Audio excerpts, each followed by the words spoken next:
Good morning. Hello. I had an interesting day today. Do tell. Well, as you know, I teach 8th grade history. And in my class, we are currently discussing the Great Depression of the 1930s.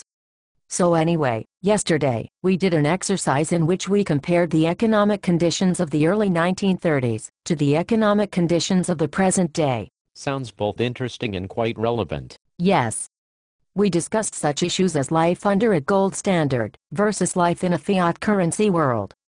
We discussed breadlines and food stamps and unemployment insurance and the New Deal, etc. Okay. But here is where the conversation became particularly intriguing.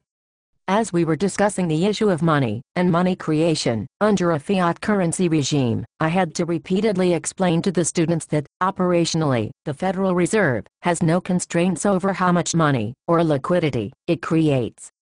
The only constraints to the creation of money are political and normative. What do you mean? Look.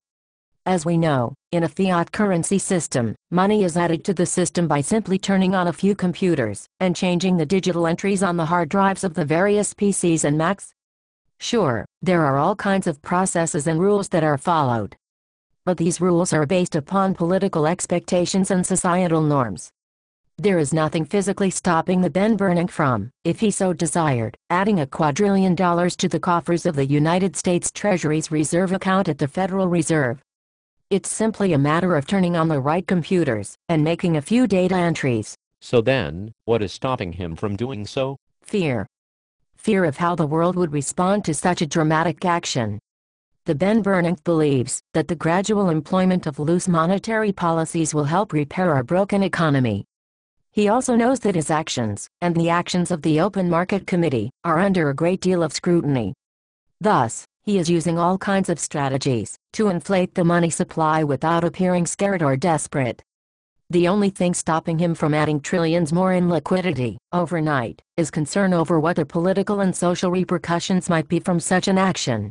But, if he wanted to, he could add $1 quadrillion of liquidity to the system tomorrow? Of course. All he would need to do is press the appropriate buttons on the appropriate computers. But here is the thing. The Ben Bernanke, and those who support the use of monetary policy to try and fix our broken economy, have no idea what the political and social ramifications of their actions might be. What do you mean? Well, for example, look at the food riots that are spreading throughout the developing world. The Fed's loose monetary policies have created massive price inflation in the commodities markets. These rising costs end up making their way down to the grassroots level of society. The world's middle class and working class and poor all live on what amounts to a fixed income. As the price of food goes up, millions increasingly find themselves unable to afford the rice and wheat and cocoa and other foodstuffs that they once could. The result? Food riots, social unrest. And social unrest gains its own momentum. Food riots are just the beginning. Food riots give rise to all manner of systemic chaos. This is what the Ben Bernanke, and what supporters of the Ben Bernanke's policies, do not understand. I'm still listening. The Ben Bernanke, and other neoclassical economists, see the world through the lens of formulas and equations. They employ these formulas and equations when carrying out their monetary policies. But what these supposed men of science do not understand, is how their actions will impact the people of the world. If you had asked these men, 1 year ago, if they thought that one of the outcomes of quantitative easing would be food riots in North Africa and on the Arabian Peninsula, they would have chuckled at such a notion. How silly, they would have said. And yet, that is what we are seeing today. Right.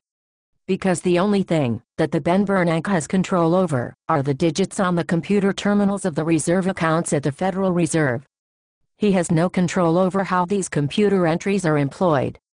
Once the men and women of Wall Street and Constitution Avenue get their hands on these digital dollars, the Ben Bernanke is just as powerless as are you and I.